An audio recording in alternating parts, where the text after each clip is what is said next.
Love. That's all that is. That's telling you Aaron's older. He's 37. He's been hurt more than once. They're just telling you Jordan Love's not ready. That's not telling you Aaron Rodgers is leaving. The Packers only carry 2 quarterbacks right now. They need a third. Aaron's older. He gets hurt. That doesn't tell you Aaron Rodgers is leaving. It's tell you Jordan Love, we don't think right now, is as good as Blake Bortles. That's the issue.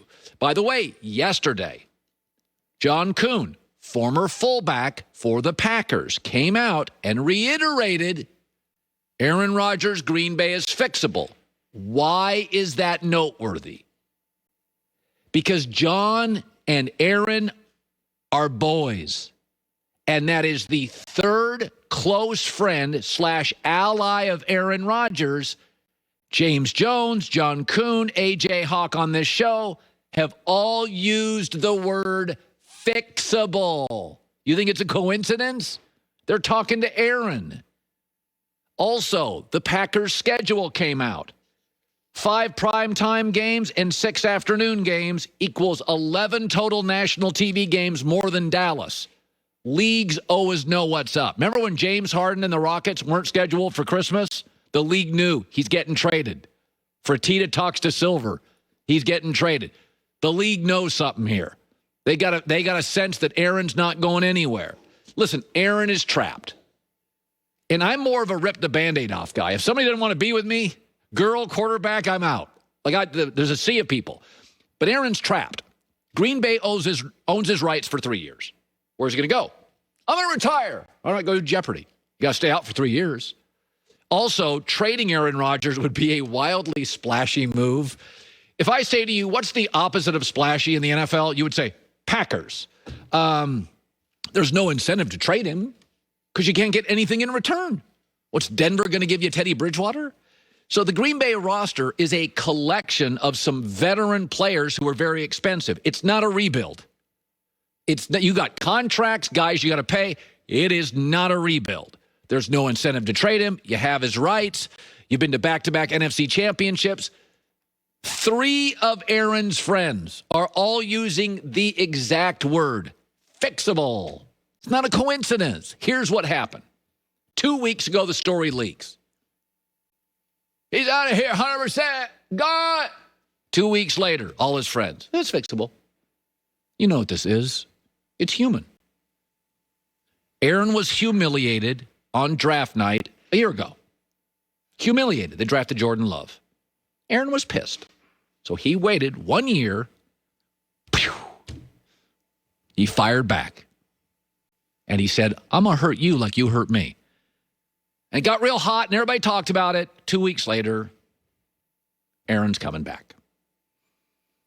It's human. You humiliate me. I'm not going to forget.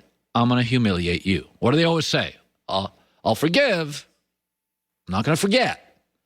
Aaron, even his friends have acknowledged he can be a little petty, a little bit of a grudge holder. It's okay. A lot of people are. It's okay. No reason not to like him.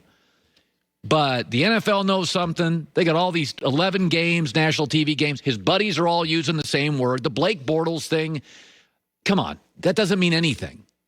If anything, that's telling you they don't trust Jordan Love right now if Aaron got hurt. So I think everybody jumped to the conclusion he's gone. And I think, no, folks, where's he going to go? I mean, let's say you run the Green Bay Packers. All of us think we're armchair GMs. You run the Packers. Would you trade him to Denver? Yeah, I would too, if Jordan Love could play. But the Packers said 2 days ago, quote, he's a long way off, unquote. The Packers just acquired Blake Bortles, telling you he's a long way off, unquote. Aaron's not going anywhere. All right. Tampa's not going 17-0. Let's slow down on that. Nobody's going 17. 6 quarterbacks in their first or second year. Tua in the opener, then Zach Wilson. A few weeks later, Zach Wilson, Justin Herbert. End of the year, Trevor Lawrence, Tua. You can put down 6-0 or 5-1 there. Also, 6 other quarterbacks. Belichick's been running the same defensive system forever. He's got it down in stone. 6 other quarterbacks who have either a new coach or a new system. The Saints, Houston, Carolina, Atlanta, Tennessee, and the Colts with Wentz. So those guys aren't new quarterbacks, although Belichick has owned a few of them. What they are, though, they got a brand new system. So 12 of the 17 games, edge Belichick. Here's another thing. Belichick's best coach ever. 6 games this year against first-time head coaches. Huge edge Belichick. Those are games coaching can win. He's looking at that. Young quarterbacks, first-time head coaches. Folks, that is a favorable schedule for New England. 9.5, I'll take the over. What was the other schedule I was really interested in? Cleveland. I thought Cleveland got a scheduling break. Now, Cleveland has to face Kansas City in Arrowhead week 1. No, that's the worst team to play in the NFL week 1. Andy Reid off a bye, Andy Reid in September. They're going to lose that. But if you look at the way, because Cleveland has New England on the schedule, Green Bay on the schedule, a tough division, Kansas City on the schedule. So it could have been brutal. It's not. It works in Cleveland's favor. So take the Kansas City game out 0-1. I said they have 8 new defensive starters or 9, right? They need a soft open to get those guys ready. Well, after Kansas City, dysfunctional Houston and Chicago and Andy Dalton. Then Minnesota rebuilding. Then a rookie head coach, Brandon Staley. Then they get Arizona, Denver at home. And Pittsburgh at home. So after Kansas City, 5 of their next 7 are at home.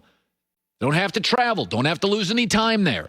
And a lot of these are dysfunctional offenses. At the end of the year, we said they play back-to-back Ravens, but they get a break there. They get at Baltimore by Baltimore. But Baltimore doesn't get a bye in the second game. They face the Steelers before that second Browns game. Big edge Cleveland. Also the Raiders. We said the Raiders are much tougher to face in September and early October. They've been a giant killer. They beat the Saints last year. They beat the Chain.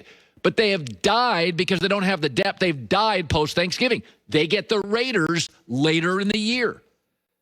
So I look at that and I think to myself, yeah, Kansas City is just everybody. Kansas City would beat everybody, including Tampa Bay, in a rematch of the Super Bowl with that rebuilt O-line.